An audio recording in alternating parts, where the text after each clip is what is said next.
Previously on Ashton Corners, we have a $340,000 issue. I have a little bit of a solution. With an additional $5,089, if I were to sell that skid steer right now, we're gonna get $28,019 back. We are now up to $72,000. It looks like we can actually still sell. That looks a lot better. So load 2 with a couple of hay bales, another $5,631. Load 3 in, $7,909. So we are getting a little bit more money now. As you guys can see, did pretty good on selling bales. I'm thinking we go ahead, let's bump this loan up here to, let's do 200,000 for right now. There's a specific tool in here that I have been looking for. All right, so there we go, $38,925 down again.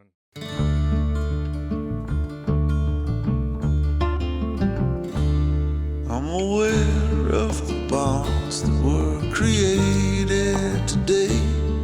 When you told me that sure there's a way. The water's so still and my pain has gone away. The air is much cleaner after it rained. Follow my love, the scent that's in spring air. Follow the moon into the sun. There's a call for new beginnings here. Let the sorrow of yester disappear. Let your body be new.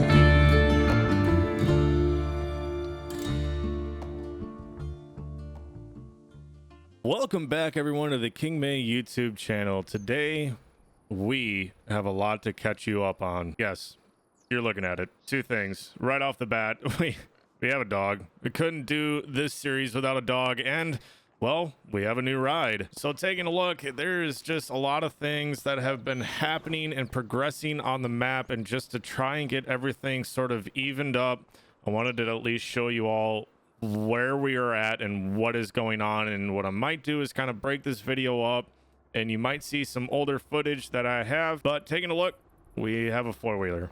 Why? Well, because we have an issue that it's going to be really nice to have a four-wheeler on the farm to kind of run around and get field information, mainly off our alfalfa. We also snagged ourselves a little cheap Craftsman lawnmower.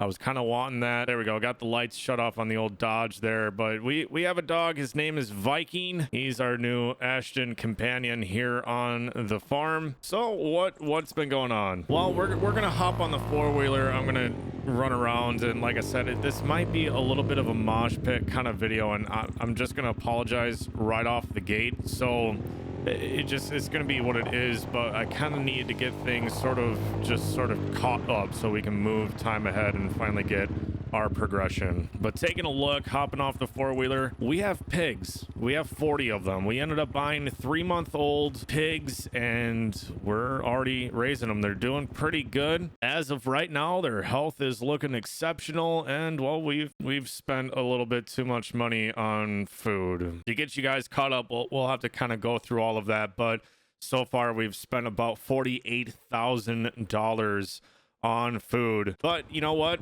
It's well worth it. As I run on over here, what we did is we spent all that money on food, got the pigs completely topped off, and well, we have some extra food. Hopefully that gets me through the winter. We're gonna find out the hard way, but I have all the numbers written down because as of right now, I've spent about $22,600 on pigs. We had to pay the fee to get them delivered because right now the trailer that we have, I currently cannot get them myself and bring them. So that was a bit more expensive, but that's okay for right now. And then, like I said, about $48,000 worth of food. Now, the other couple of additions to the farm, we ended up spending, now the Dakota trailer, that is about 19 grand that we spent. But the Peterbilt back here, you can see she's a bit beat up, and honestly, I didn't really like the footage that I got earlier. So just to get you caught up on that quick, we did end up getting this Peterbilt with that mod that I previously talked about on episode 3. Nothing crazy. Well, it is a very, very nice Peterbilt, to be honest with you, aside from the paint job. But to be honest, it's kind of cool with the paint kind of wrecked on this thing. I'm not gonna lie. She's got some hours on her. She is used and abused, but it's gonna be perfect for our farm and getting us a little bit of a stepping stone moving up. That Peterbilt was about $57,680 that we spent on it, as opposed to the, if I would have bought it brand new, about, I don't know, $100 and something thousand. But driving on in here, we ended up getting rid of the Ravage spreader, and I just wanted to test out the hay buster. Honestly, it was cheap enough. So the hay buster was about 20 grand to buy brand new, which we ended up just swapping out and getting it. So I'm honestly happy about it. The reason being was honestly because I can do everything with this one piece of equipment, so I don't have a bunch of things stacking up. And as you can see, I'm already starting to get the TMR situation kind of figured out, doing some testing here. So this is why I wanted to move into this instead, to cover all bases in one. Now, this was cheap, very, very cheap. And I'm not gonna lie to you guys, 2 grand, not even. I took advantage of the fact that this is a mod. It's a very, very much older 856 International anyways, quote unquote new in the game, but with it being older, 2 grand, and then quite literally the Palaforix being about a grand. Call it a grand for the MDS bucket. We can take a look. If we went front end loader, not even, yeah, 950 bucks. There you go. Fairly cheap. And just so you know that I'm not joking with you, for whatever reason, the modder made this $0. I did not go and edit this at all. Now, we did add some other tractors in here that we might look at because, well, they're fairly cheap, but down the road, you guys, we do have to kind of address that with our pull behind chopper, that we might be kind of dipping our toes into some sort of cheap large horsepower, with the fact of maybe for 10 grand we can get this case here for like 217 horsepower for 10 grand. We'll see. We're gonna address that here soon. But we ended up snagging a mixer, well, because we needed it. We'll get to that here in a minute, but that's about 5 grand. And, well, you guys are going to be like, King, how did you get all this stuff? You just pulled what every other farm sim creator does, and you cheated money and everything else. And, well, no, I didn't. Let me pull around here. Actually, we'll just go ahead right now, and I'm going to put up the screenshot. So right there, what we did is we were just honestly enjoying playing this game. You guys, I came from a burnout state of just wanting to step away from Farming Simulator and coming back to this map. This is the first time that I've actually just enjoyed sitting and wanting to put many hours into Farm Sim, and I'm completely okay with it and wanting to do content. So here we are. This is me enjoying just doing, like I said, this is a survival slash playthrough. And, well, we have cows too. We have 27 total 6-month-old calves.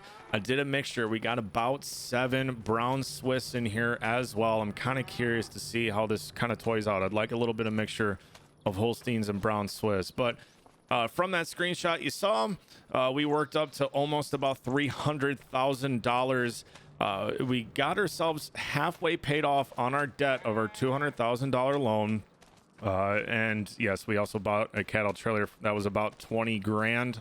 If we take a peek, yeah, 20, a little bit more. I got the excess, so 24,500. I don't think there was, no, there wasn't. There was no extras on that. For $24,500, we got that one new. And yes, if you saw in there as well, I needed to add some stepping stones because we have a bit of an issue, and that's right here. I can only haul cattle with that, and honestly that's probably the most thing I'm going to do, but eventually we are going to need to work up, and I wanted a stepping stone of something else. Hopefully this maybe comes on sale for us. But taking a look, you guys, this used vehicle mod, it's been coming in absolute clutch, helping me out to be able to get progression for kind of your guys' enjoyment and kind of fairly quick, so that we can continue just playing on years to come on this map is what I want to do, like in-game years, and just get you guys kind of caught up. But some things have changed, like our truck that is now for sale on the used market for a little bit cheaper. So the used vehicle market, honestly, the thing is like Tractor House, and I am really enjoying it. But we came from about 300K and we ended up updating the map. So what happened with the map update? Well, MRG has not, at the time of this recording, has not updated precision farming. So we did. Not me specifically, but a buddy of mine, Cap, who's in the Discord, he kind of dug into it and figured it out. So we have more guys on. We got Jake up here in the corner. Cap has settled here for right now, kind of right next to me. And I'm not really planning on growing much either. So when he grows, he's got room here to expand. My buddy Larry is on as well over here. As you guys can see, we've got some new crops. We have a triticale on here, which I know you can't see it. It's off to the left, but we've got triticale, which was not on the beta, in which was the version that we were playing before. We've got ourselves a shed. So how did we get all this money?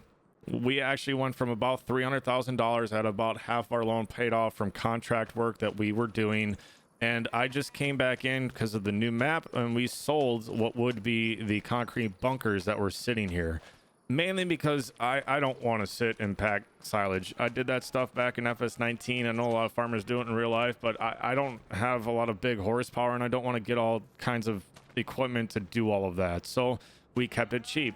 As you can see, my terrible stack job that's falling apart right now, it is what it is. So that mod helped us out. We got some silage bales that I've been doing some testing with. That was about $1,000 for 8 of those. We're down to 2, and we ended up keeping the grass and hay when we converted. We also spent about $10,000 to Jake, the formal pickle, just for snagging up some of his soybean straw bales because, well, I sold all of our corn stalk bales, not really meaning to progress quite this quick, but things just happened for us to be able to.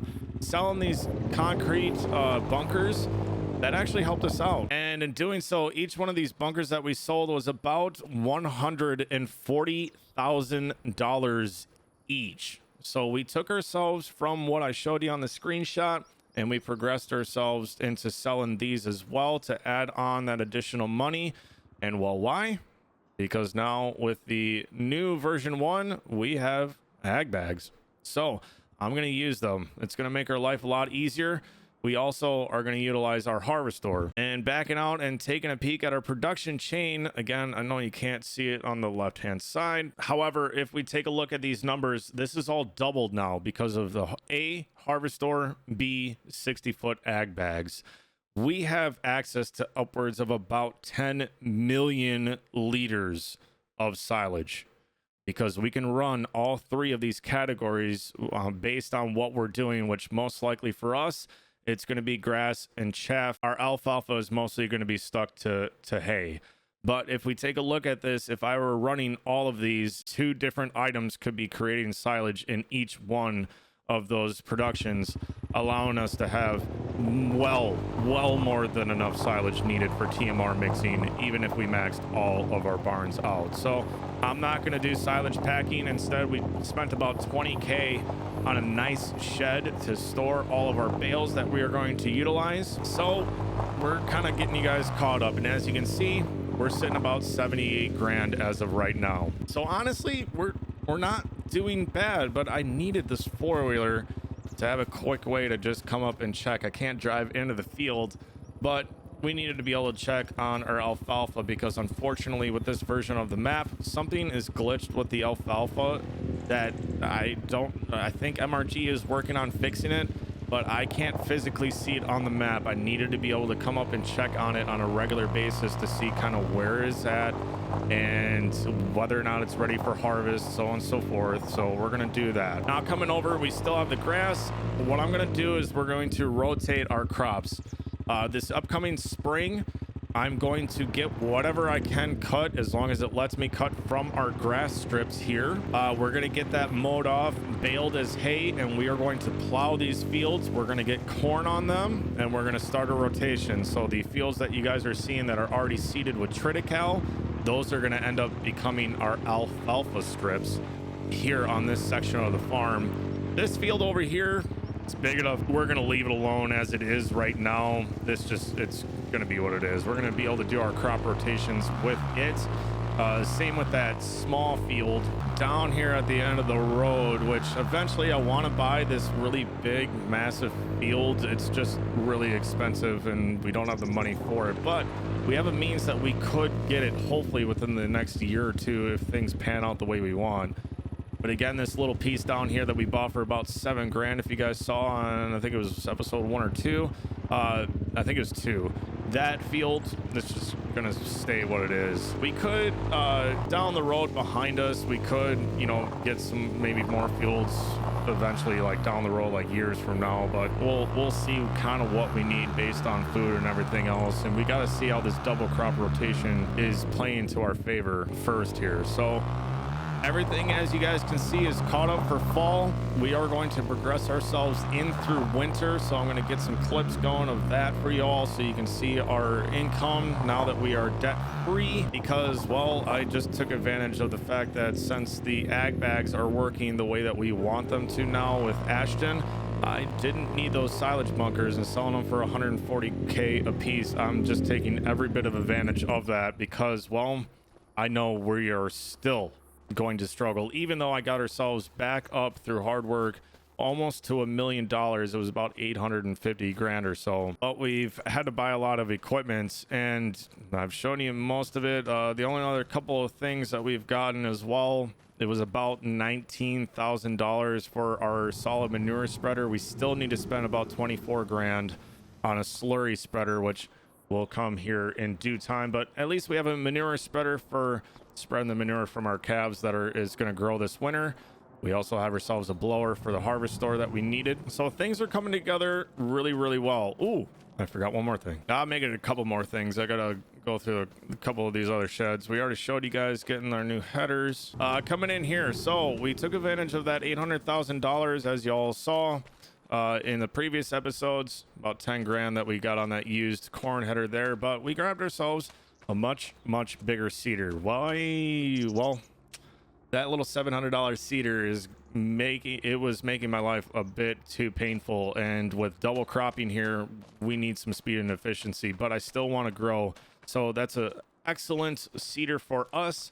Still a little bit on the small end. We have one more seeder in here that we could eventually buy if I can find it. There we go. The 455, where is it? Yep, the 455. This guy right here is the one I really want to end with, but again, end game, we would be hauling acres with efficiency on that thing. But we did snag ourselves a Scorpion Dion chopper, pull behind chopper here. We needed that big time for coming up this next spring, so we ended up snagging that and a pickup head for our Triticale. Otherwise, nothing else has changed in here. Let's head to the other shed. And coming on in here, we did keep the Parkers for right now. I think it might actually be nice to have them for just around the farm, kind of what we were doing with harvest this last year. I just didn't want to abandon them just yet. Even though we got ourselves a semi and a trailer now, I don't have an auger cart and don't really need one right now, so we're gonna leave that as is. But snagged ourselves a couple of 18-foot chopper boxes. We definitely needed those, and well, we got ourselves that 12-row Kinsey planter. So the way we left off on the last episode, I took out that $200,000 loan. I ended up just saying the heck with it. I didn't want to risk things. We needed a planter to make sure that I could get crop in the ground for this next spring. So we just spent off the rest of that $200,000 loan, got the planter, and then we converted the map, changed everything over. I was already doing contracts on the beta as well, so that money got switched. We got caught up. I dropped the money off to exactly where we were. I sold off those concrete bunkers, and now this is where we sit with that 800, like I said, it was like 850 or so grand. We got ourselves the rest of our necessary equipment and paid off the remaining $90,000 I had on our loan. So with that, I got you guys kind of caught up. We also got rid of the McFarlane disc. It was actually struggling to get pulled by our 8410. It was just a bit too much. In real life, you can kind of raise up them discs. We can't do that in farm sim. So we sold it. It was like $30-some thousand that we got back. We're keeping our Orthman plow as well, because, well, we have a 2-pass system that we can do now, which is kind of exactly what I was looking to do for efficiency.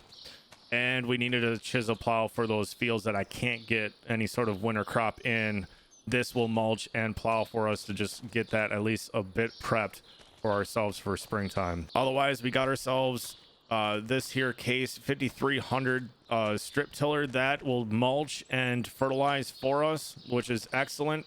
So when we're done with corn, I can hit the fields with that setup right there, hit it with the Orthman, which will plow and roll, leave the field in a seedbed state. I can immediately go into Triticale, leaving ourselves actually rolling super efficient. Now we also have ourselves a sunflower cultivator. I actually did snag this one, I believe, on sale, much less on horsepower. This thing is actually doing really, really well for us on the farm. We have an auger now. We needed that for this January as we're going to move time ahead. I got to be able to sell our crops out of the bins, and a roller. Got ourselves a nice little roller. That one, the roller we ended up buying new. That was about, that one was the $15,800. So we're saving ourselves there. I do want to work up to a bigger one eventually here.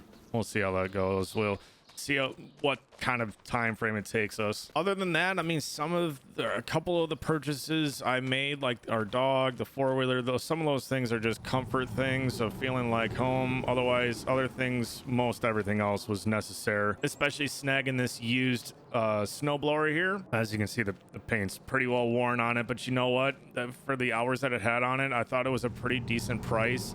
I'm blanking on the top of my head at the moment, but if I pull it up, I want to say it was this one. It was 22 grand new. I think we got it for about 50% off. I think it was like 9 grand, something like that, on the used market.